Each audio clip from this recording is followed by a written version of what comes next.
That would bring real Christmas cheer to ladies and gentlemen alike. For Blue Coal is America's finest hard coal. It burns better, banks better, distributes steady, long-lasting, convenient heat from cellar to attic of your home. And then supposing you got a Blue Coal automatic heat regulator, neatly done up in a special holiday wrapping.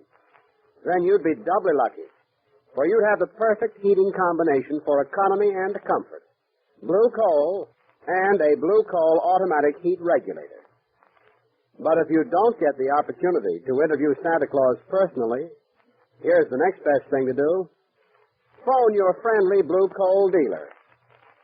You'll find him willing and eager to help you with any home heating problem. His name is listed in the Where to Buy It section of your classified telephone directory under the words Blue Coal. And now back to Joey's Christmas story.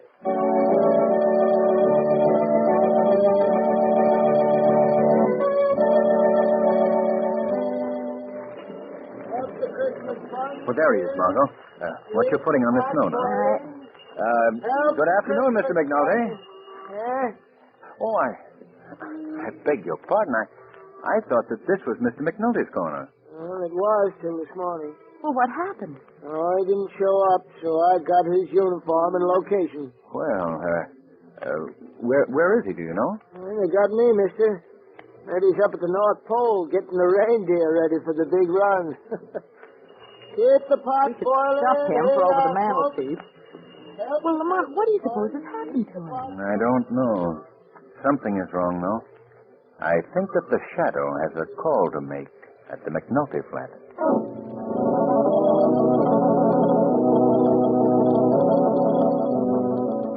Now, let me see. Is that 2 cups of flour or 1 cup of flour? Oh, dear. Mrs. McNulty. Who is that? Now, don't be alarmed, Mrs. McNulty. I've come here to talk to you. But where are you? Who are you? I'm called the Shadow. Don't try to find me. I'm standing right here beside you. But by my power, I've hypnotized your mind so that you cannot see me.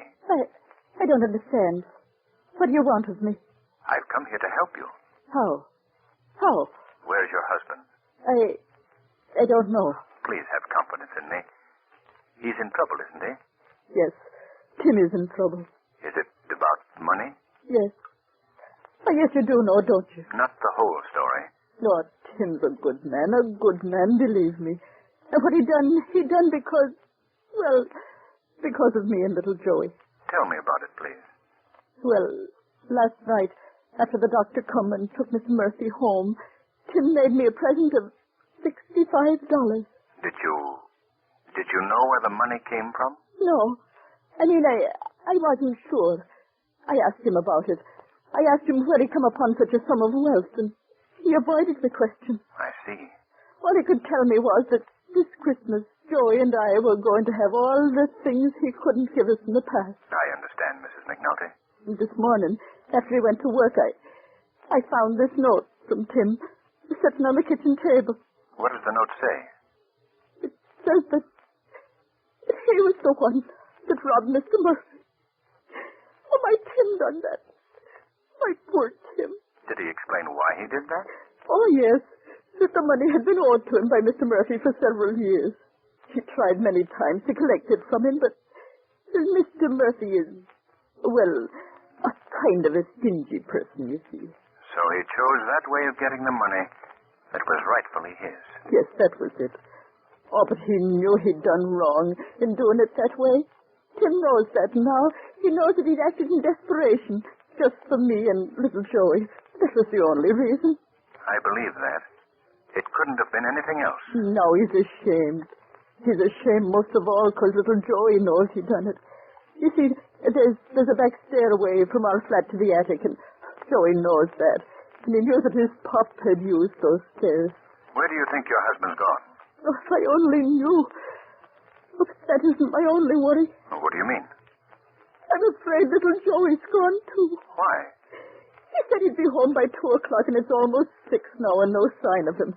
And about an hour ago, one of his little friends come by to find out where he was. He told me that Joey hadn't been on his corner all day. Now, Mrs. McNulty, don't worry. Please. I give you my word. They'll return.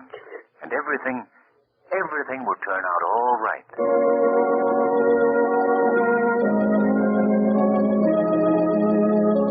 Well, what did you find out, Lamont? Joey's father was the one who robbed the man, all right. Oh, Lamont. Now both he and little Joey have disappeared. Oh, how awful. Oh, it's not that bad, Margot. I think I can find them on the docks at Water Street.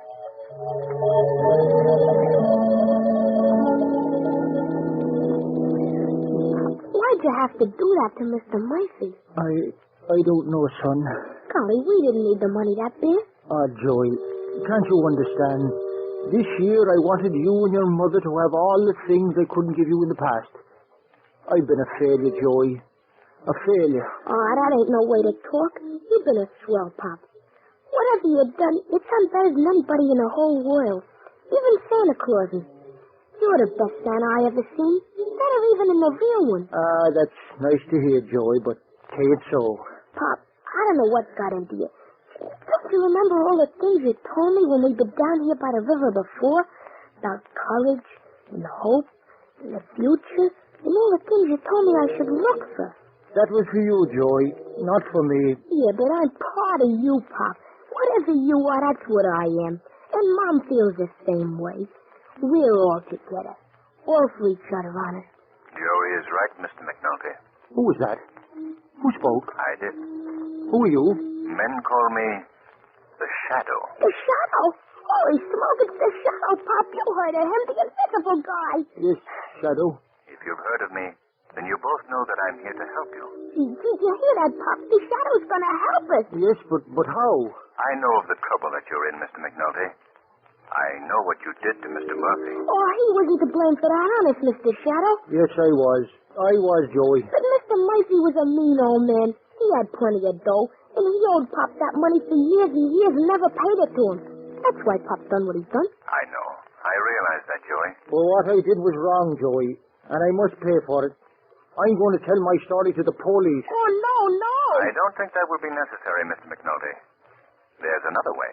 A better way. Well, what is it? I want you and young Joey to go to Mr. Murphy's house. Tell him what you've done. Oh, he'd send Pop to jail for life. Wait, now do as I say, please. I'll be there with you. I believe if you explain your reasons to him, honestly and sincerely, tell him why you did what you did to him, even as hard a man as Mr. Murphy will listen to reason on this night of nights, Christmas Eve.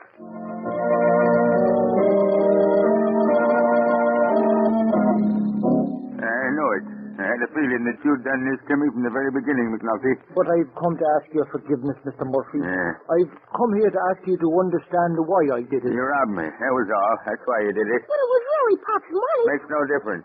Turning you over to the police. We'll tell him it was Pop's money, too. Yeah, I'll never believe you. I'm the only one who knows about the debt. Remember that. That's where you're wrong, Mr. Murphy. You aren't the only one. Huh? Who's that? Oh, boy, the Shadow. He's here just like he said he'd be. Now, where are you? I can't see anyone. I shall remain quite invisible to your eyes, Mr. Murphy. But you're going to hear me, and you're going to do as I say. I don't understand this. I know all about this episode of the stolen money, and I realize that Mr. McNulty was wrong in what he did. But his reason for doing it is one that I shall always admire. What do you mean? Mr. McNulty has a family. A fine family, a wife and son. He loves them both very dearly. Things have not gone too well for that family for a long, long time. You wouldn't know what that means, Mr. Murphy. You can't realize how a man feels when he wants to give everything to his loved ones, and he has nothing to give. No, that doesn't justify... Wait, let me finish. He never bothered you for that money you owed him, although many times he needed it. Very much. Then Christmas time approached. He asked you for the money, and you refused. That $65 meant the difference between happiness and despair to his wife and son. And what he did to you, he did for them. I see. Do you know what Christmas really means, Mr. Murphy? It's a time of forgiveness, of man's goodwill to man. You must know that feeling, you must show it by letting bygones be bygones between you and the McNultys. I see what you mean. I want whatever has stood between you to be forgotten. Tonight, that young boy is singing in the choir at the cathedral. I want you to join him and his family. Go with them to the church. Open your heart and your hands in forgiveness to them and all mankind.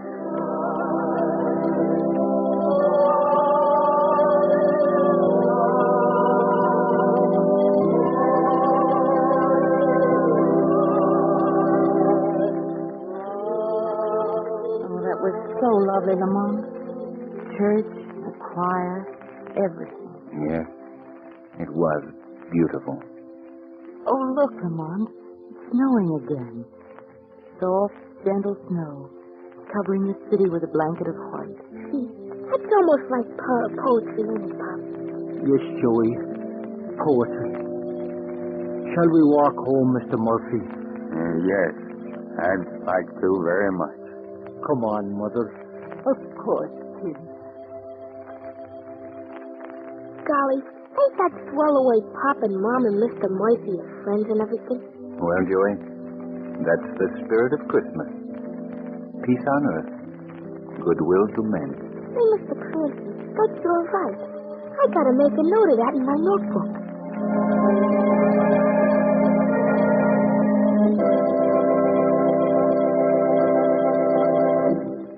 In just a moment, we'll hear once again from the shadow. But now, a Christmas message from John Barclay, America's home heating expert. Mr. Barclay. Thank you. And good evening, friends. Well, once again, Christmas Day is almost here.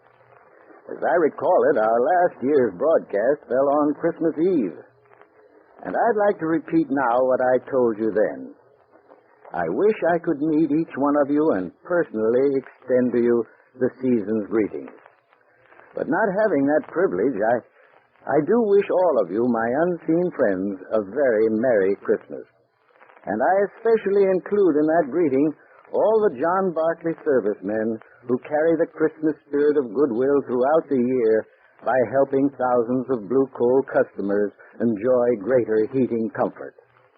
Now, there may be some of you householders who haven't yet completed your Christmas shopping. And to you I offer this suggestion. For a lasting gift that will be appreciated not only on Christmas Day, but throughout the years to come, I recommend a Blue Coal automatic heat regulator. Merry Christmas, friends, and thank you.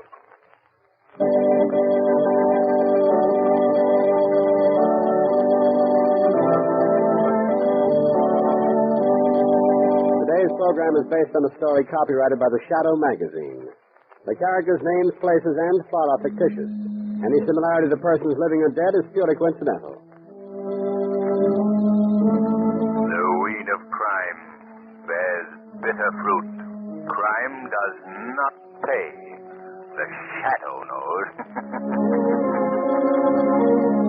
Next week, same time, same station, the Blue Coal Dealers of America bring you an adventure of the Shadow chock full of thrills and dynamic dramatic action. So be sure to listen. And be sure to phone your friendly Blue Coal dealer for greater heating comfort at less cost. We wish you a very Merry Christmas on behalf of our entire cast.